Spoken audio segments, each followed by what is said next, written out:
Welcome back to another episode of Positive Profit, my dog treat loving bakers.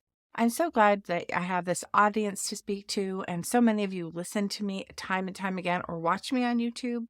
I love talking about all things dog treat related, and carob is close to my heart. When I first started to make treats with carob, I got the, ooh, what's that? And isn't chocolate supposed to be bad for dogs, right? Of course. Yes, of course it is. Chocolate is supposed to be bad for dogs. But guess what? There is a safe alternative to chocolate called carob. Let me tell you why this is a safe treat, why my treats are delicious, and why your pup is really going to love them. It's my job to give this information to you, and it's your job, it's your homework to accept it, embrace it, and be that knowledge expert of your own business so you can have customers, like, know, and trust you with some of the most important members of their family, right? Their dog. So that's what we're going to explore today in our second episode in the series. We're going to continue exploring carob chips and carob powder. This is an 8-part series, so let's dig into the episode. Before we get to it, I do want to read an Apple podcast review. And before I actually read the podcast review, I want to thank everybody who helped me launch my show about 2 weeks ago, a week and a half ago. Thank you so very much for helping me to launch this show. Literally, it could have been a week ago, but it feels like probably 4 months ago. You know how that works? I am so grateful to the support I receive from everybody, all the reviews that you wrote, all the things that you had to say. You really helped me get my show off the ground, and reading your messages just really made my heart overflow with joy and really warmed me. So thank you so much. If you have not already left me a voice message on my website, please do. Head over to positiveprofit.com. That's positive with a P-A-W. Click on the podcast and scroll down until you see an orange button that says send message to Kara. Send a message. Ask me a question. This review comes to us from Reese14, and Reese14 says, "This podcast is exactly what all small dog treat business need to help with the many challenges and questions that so many of us have." I get it. When I was first starting out, I had tons of questions, but I didn't have anyone in my town who made them. None of my friends made them. I couldn't just, call up Sally Joe or my sister and be like, hey, that recipe? Have you made that before? How's it working out for you? I didn't have that. I did have the support of a Facebook group, and that was really helpful. But there is some different level of connection that transcends typing words on the screen. Do you know what I'm talking about? When you hear a voice, when you get some of those nuances and information that you can hear, that doesn't always translate in a post or a text or an email or things like that. I saw that, and I really wanted to make this show for those reasons. I've got so much planned. I'm thrilled. This is only just the beginning. If you end up liking what you hear on today's episode, I invite you over to Apple Podcasts. Leave a review for the show. That's like the number one way you can say thank you. I would love that. If you happen to be watching on YouTube and you like this episode, please also subscribe to my channel if you want more dog treat talk, because that's what we do, because it's not out there, y'all.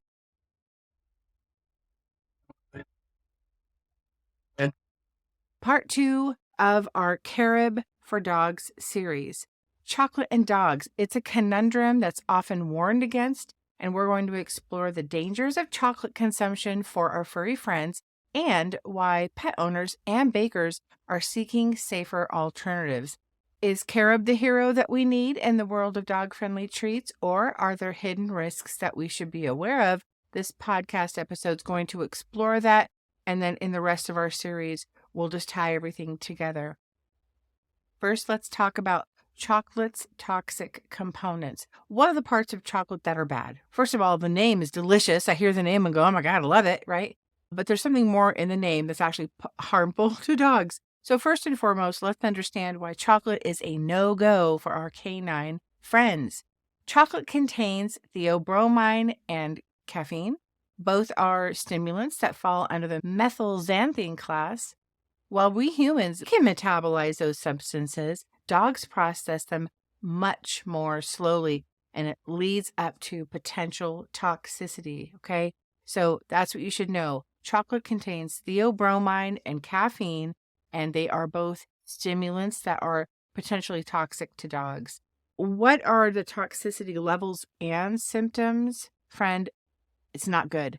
Theobromine levels vary in different types of chocolate. That is interesting. So let me tell you what I know. Dark chocolate, cocoa powder, and baking chocolate, they all have higher concentrations, making them more dangerous. Did you hear what I said? Dark chocolate, cocoa powder, and baking chocolate. That's like the highest level of nope. And ingesting even small amounts of those three things can lead to symptoms like increased heart rate, restlessness, vomiting, diarrhea, and in severe cases, it can escalate to seizures and death. Why are pet owners and bakers seeking alternatives? There's a lot of different reasons, but it's a quest for safer treats that allow our dogs to enjoy the flavors without the associated risks. How wonderful. Chocolate is often a mainstay in many human recipes, and finding a substitute that is safe and enjoyable for dogs has become a priority for those who want to share their love through treats. We love chocolate, and dogs love what we eat, right? And so this is a way that we can share that with them and have everything be safe for them. Carob is the chocolate stand-in. So enter carob on the scene. A popular alternative to chocolate, carob is a legume. It is a legume. I didn't know that. When processed into chips or powder, provides a similar flavor and appearance that's real similar to chocolate without the harmful theobromine. It's made it a go-to choice for pet owners and bakers looking to create dog-friendly delights.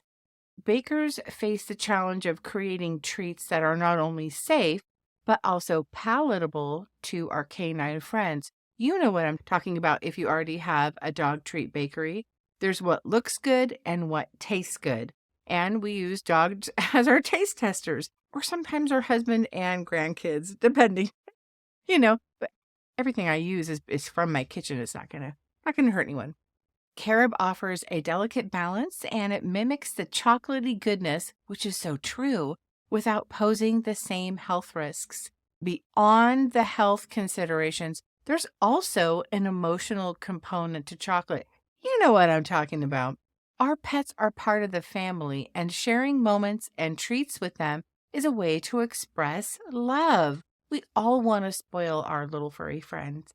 Discovering safer alternatives allows pet owners and bakers to continue creating memorable experiences without compromising their pet's well-being.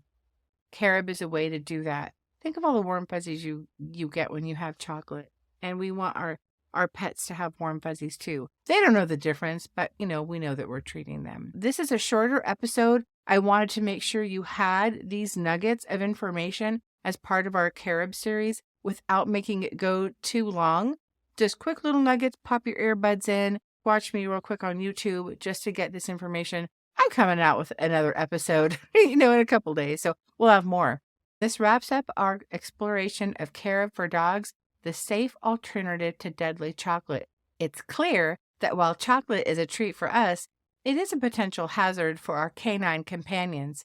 Carob has emerged as a safer and equally delightful alternative. That wraps up our exploration of carob for dogs, the safe alternative to deadly chocolate. And it's clear that while chocolate is a treat for us, it's a potential hazard for our canine companions. Carob has emerged as a safer and equally delightful alternative. In the next show, the next episode, we're going to dive into the nutritional nitty-gritty of carob chips. It's really cool. That episode that's going to be coming up in a few days has nutritional info I was not aware of. Carob can pack a great nutritional punch, and I bet you don't know this information either. Stay tuned. And remember, safety first when it comes to treating our furry friends. So until then, remember to treat yourself well. If you've enjoyed this episode of Pawsitive Profit, don't forget to subscribe, rate, leave a pawsome review. Connect with me on social media at Pawsitive Profit. That's positive with a P-A-W. And share your baking adventures with carob with the hashtag Pawsitive Profit Carob. And that's how I'll know. Pawsitive Profit Carob. And I want to see what you guys make. So until next time, don't forget to treat yourself well.